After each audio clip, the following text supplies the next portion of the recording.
Señoras y señores, la historia es una combinación de espacio y tiempo que a veces parece que transcurre en un segundo y otras veces parece que no tiene fin. Pero son esos momentos estelares de la humanidad los que marcan la vida de los pueblos y el destino de su gente. Muchas veces sucede que estamos prácticamente al lado de un hecho trascendental que marca nuestras vidas, pero no tenemos conciencia de lo que está sucediendo.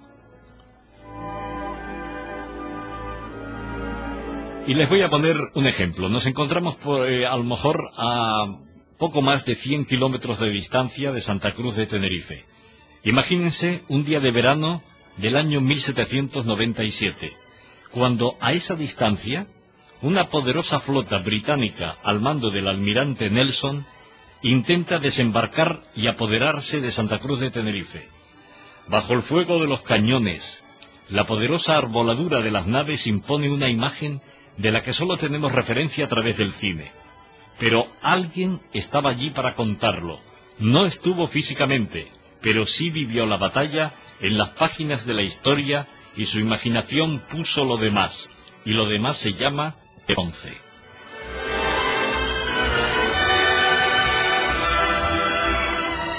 Vamos a hablar con Jesús Villanueva, que es el escritor de esta obra, El fuego de bronce.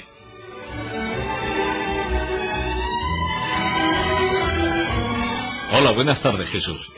Buenas tardes, Jorge.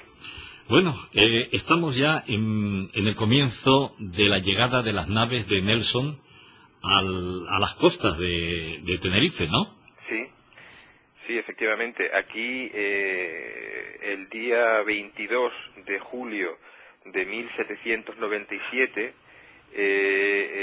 es cuando las naves de Nelson asomaron en la oscuridad, porque ellos llegaron de noche. Ellos acercaron a Santa Cruz las naves de noche, porque su idea era atacar con nocturnidad y alevosía, nada menos que nueve buques, de los cuales 4 eran navíos de guerra, esos grandes navíos de guerra de 74 cañones, 3 fragatas, un cúter y un cúter y una bombarda. El cúter y la bombarda son barcos más pequeños para acercarse a la costa, bombardear más cerca. Incluso la bombarda lanzaba bombas, granadas, ¿no? Y con 2.000 hombres perfectamente armados, hombres curtidos en la batalla naval y en los desembarcos, y muy instruidos entre marinería e infantes de marina. Y todo eso, Jesús, bajo el mando nada más y nada menos que del almirante Nelson.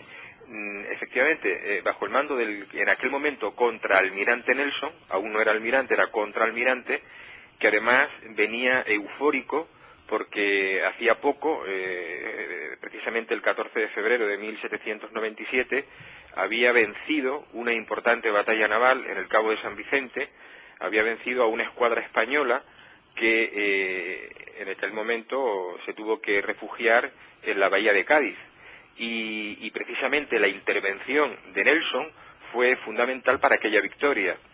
A partir de ahí, con la Armada Española bloqueada en Cádiz, Nelson le propone al almirante Jervis, que era su jefe directo. El almirante Jervis era el jefe de la flota británica en el Mediterráneo. Le propone el asalto a Santa Cruz, ¿no? Y a partir de ahí se desarrolla todos los acontecimientos posteriores. Cuando venía a la radio esta mañana por el Paseo de las Canteras y divisaba la costa de Tenerife, que hoy se veía perfectamente, me asaltaba la pregunta, mientras esto sucedía a tan poca distancia, ¿aquí había alguna noticia de lo que estaba pasando? Pues fíjate, estamos tan acostumbrados. He escuchado con detenimiento tu presentación, ¿no? Y te tengo que felicitar porque es una presentación enormemente acertada. Realmente, en aquella época, como te decía, estamos acostumbrados ahora al teléfono móvil, al teléfono fijo, a la radio, a mil cosas, ¿no? En aquella época, cuando tenías que llevar noticias a una isla, o sencillamente a un pueblo a unos kilómetros más allá, tenía que ir un caballo, y si era otra isla tenía que ir un barco. Por lo tanto, las noticias llegaban tarde. La distancia entre Gran Canaria y Tenerife era demasiado como para que desde Gran Canaria se escucharan los cañonazos. En fin, no había un conocimiento en ese momento de lo que estaba pasando en Gran Canaria. de lo que estaba pasando en Tenerife. Es curioso. Y otra pregunta que también merece la pena hacerse es, ¿qué hubiera sucedido, Jesús, si Nelson hubiera ganado? Bueno, pues eso es el kick de la cuestión, y me alegro que me hagas esa pregunta, Jorge. Si Nelson hubiera vencido, Canarias, y digo Canarias, no solo Tenerife, sería otro Gibraltar. De hecho, Nelson, cuando propone esto a Hervis lo acepta y organizan la invasión, hay cartas que se cruzan entre Nelson y Hervis organizando esta invasión, en la que Hervis le confirma a Nelson la intención de no solamente invadir Santa Cruz y Tenerife posteriormente, sino invadir cada una de las Islas Canarias. Ellos necesitaban, para ellos, Canarias era una plataforma en el Atlántico extraordinaria, una plataforma de abastecimiento, de refugio, de habituallamiento, para que sus naves que iban desde muchas partes del mundo, ¿no? Desde Europa, desde Gran Bretaña, hacia las Indias. Tenemos que tener en cuenta que las Canarias están más o menos a un tercio de camino desde Gran Bretaña hasta las Américas, hasta las Indias. En aquella época se llamaba las Indias. Era un sitio de abastecimiento extraordinario, ¿no? Y ellos, eso era el primer motivo, ¿no? El segundo motivo era hacer un daño importante a la corona española. Si arrebatar a Canarias, arrebatarle Canarias a la corona española era un daño extraordinario, porque no se trataba Canarias de una colonia que estaba en las Américas. O sea, Canarias era España ya desde entonces, no era una colonia. Por lo tanto, era arrebatarle un trozo de España a la corona española, y eso era un daño moral, aparte de un daño económico ya de por sí, un daño moral muy grande, ¿no? Y ellos estaban dispuestos a hacerlo. Pues volvamos, Jesús, al momento por la noche en que la flota se acerca al puerto, ¿no?, de Santa Cruz. Sí, la flota que llegó al principio, el día 22, no había en ese momento 9 buques, había 8, porque hubo un barco, el Leander, un navío que había salido de Lisboa en lugar de salir de Cádiz como los demás, y se presentó aquí el 24. Pero cuando la flota se presenta frente a la costa de Santa Cruz el día 22 por la noche, ya había sido avistada. Y había sido avistada por un atalaya, por un atalayero que se llama precisamente, además se conoce el nombre, Domingo Palma, que estaba vigilando en una atalaya en la punta de Anaga. Y el 19 por la noche, unos días antes, de noche la luna consigue que este hombre pueda ver las velas de estos barcos, digamos que hacían contraste con el mar oscuro, ¿no? Y entonces avisa, con unas señales de fuego, avisa a un vigía en San Andrés, y este vigía a caballo va hacia el castillo de San Cristóbal, el fuerte más importante de Santa Cruz, y la plaza fuerte más importante de Canarias, la única que había realmente era Santa Cruz, y el general Gutiérrez, que era el teniente general de Canarias, el capitán general de Canarias, ya pone en funcionamiento el plan de defensa.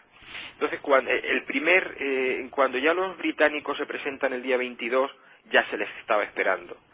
Y hacen un primer desembarco de madrugada que es fallido. Es fallido porque las mareas contrarias, ellos calculan mal, los navíos quedan a unas 4 millas, a unas 5 millas, a 3 millas se acercan las fragatas con en torno a 900 hombres que iban a desembarcar, y en 30 lanchas tratan de desembarcar, pero las mareas contrarias hacen que amanezca todavía ellos a 1 milla de la costa, y son vistos por una agreste, son vistos por una campesina que iba de San Andrés hacia Santa Cruz para vender su mercancía en la plaza de la Pila, y empieza a gritar.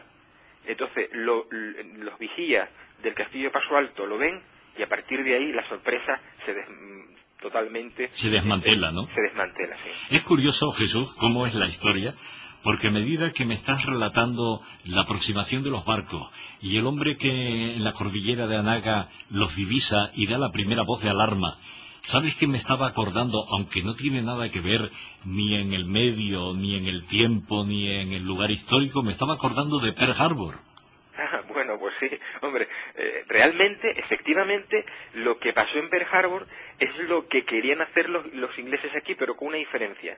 Es decir, en Pearl Harbor los japoneses pues atacaron a traición, con una flota enorme, potentísima, y con toda la aviación que pudieron, pero ellos pretendían simplemente hacerle un daño tremendo a Estados Unidos, es decir, arrasar con no sé qué flota exactamente había en Pearl Harbor, pero creo que era un porcentaje, casi el 50% de la flota norteamericana, pero lo que pretendía hacer Nelson aquí era quedarse.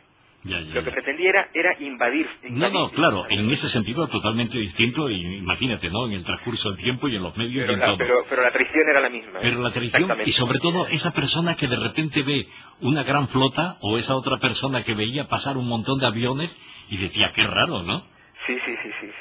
El estupor tenía que ser muy similar, ¿no? Tremendo. Bueno, y cuando ya se desmantela el efecto sorpresa que querían producir los ingleses, ¿qué reacción hay en los defensores de Santa Cruz? Pues mira, ya Santa Cruz y todo Tenerife estaba alerta porque los ingleses habían ya robado 2 barcos en la rada de Santa Cruz unos meses antes, una fragata española y una corbeta francesa, y ya estaban alertas. O sea, el pueblo de Santa Cruz tenía miedo, y tenía miedo porque se sabían que no iba a poder ninguna flota española ir a ayudarles, ir a socorrerles, porque estaba, como digo, bloqueada en Cádiz. De ahí, precisamente, el momento que elige Nelson para atacar Santa Cruz, porque no había posibilidad alguna de que la flota española pudiera defenderle. Ajá. Entonces, claro, el pueblo, y yo lo digamos que lo narro, yo creo que eso es un capítulo que yo dejo. Un capítulo que yo dejo bien escrito en la novela, y es que el Santa Cruz tenía miedo. O sea, Santa Cruz sabía que de un momento a otro iban a atacar los británicos. Y lo que está claro es que la defensa que en este caso el general Gutiérrez plantea fue brillante, porque se anticipó a todos los movimientos de los británicos. Se anticipó de tal forma que cada vez que los británicos trataban de tomar una acción, era desbaratada. Y eso fue algo que desesperó a Nelson. Lo desesperó de tal manera que tomó una decisión absolutamente equivocada, que le costó el brazo y casi le cuesta la vida. ¿Y ese momento en que pierde el brazo, en qué circunstancias se produce? Pues se produce en el último desembarco, en el último intento de desembarco. El penúltimo, hubo un intento final, pero que ese ni siquiera llegó a la costa. Hay un intento de desembarco y ese intento fue fructífero en un porcentaje importante, que fue la madrugada del 25